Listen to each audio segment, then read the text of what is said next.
The Portuguese Empire ruled the seas. They had conquered ports from Africa to Asia, and when they demanded one small Indian kingdom surrender, they expected a swift victory. They had no idea they were about to face a young queen who would fight them for 40 years. This is the story history almost forgot. In the mid-1500s, the Portuguese Empire dominated the Indian Ocean. They demanded tribute from every kingdom along the coast. Most paid, some negotiated, others were crushed. But when Portuguese envoys arrived at the small coastal kingdom of Ullal, the ruler who received them was unlike any they had faced. She was a young Jain queen named Abbakka Chowta, and she refused. The Portuguese laughed. Then they sent their warships. They will come with everything. Then I will meet them. Abbakka married into a powerful neighboring family. For a time, there was love. There was peace. But the Portuguese demanded her submission, and submission was not in her nature.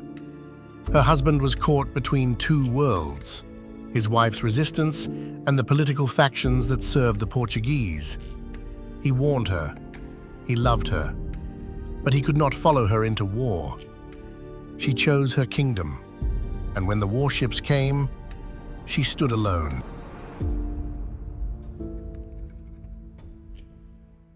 The Portuguese sent their warships. They expected a small kingdom to crumble within weeks. What they got was a decade of humiliation. Abbakka knew the Portuguese had superior ships and cannons, so she refused to fight on their terms.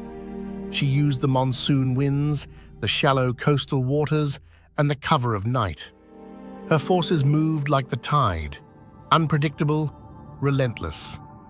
Portuguese captains complained that this woman, this queen, was making the empire look weak, and she was just getting started.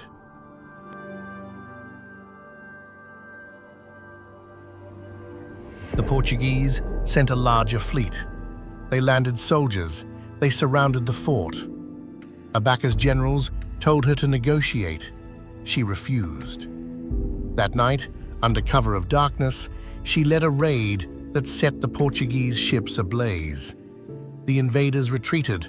The queen of a tiny kingdom had defeated the Portuguese Empire for the second time. But victory came with a price. The fort was damaged. Her people were exhausted, and political forces beyond her borders were already moving against her. After decades of war, Abbakka's enemies changed strategy. They could not defeat her in battle, so they turned to politics. Rival factions, allies of her husband's family, not the man himself, were turned against Ullal. Abbakka faced betrayal from within, and still she fought. For over 40 years, she held the Portuguese at bay. She never surrendered, never bent. And when she finally passed, her daughters took her place. Then, their daughters. 3 generations of warrior queens emerged from one small kingdom that an empire could not break. Today, the fort still watches over the Arabian Sea. The fishermen still tell her story. History remembers conquerors. But some queens do not need an empire.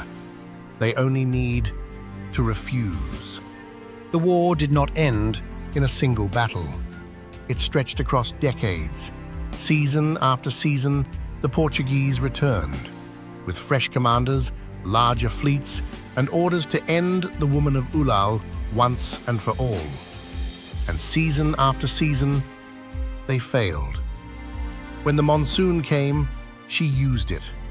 Her ships slipped through the rain and mist, striking supply lines the empire believed untouchable. Her fishermen became scouts. Her villagers became soldiers. The children of Ullal learned her name before they learned to read. Portugal sent its most feared admirals. She outlasted them all. In her final years, they say she still walked the ramparts at dawn. Older now, her braid streaked with silver, the sword she had carried for 40 years, never far from her hand. When at last she fell, betrayed and captured, she refused surrender, even in chains. History, written by the empires that failed to break her, would try to forget she ever lived.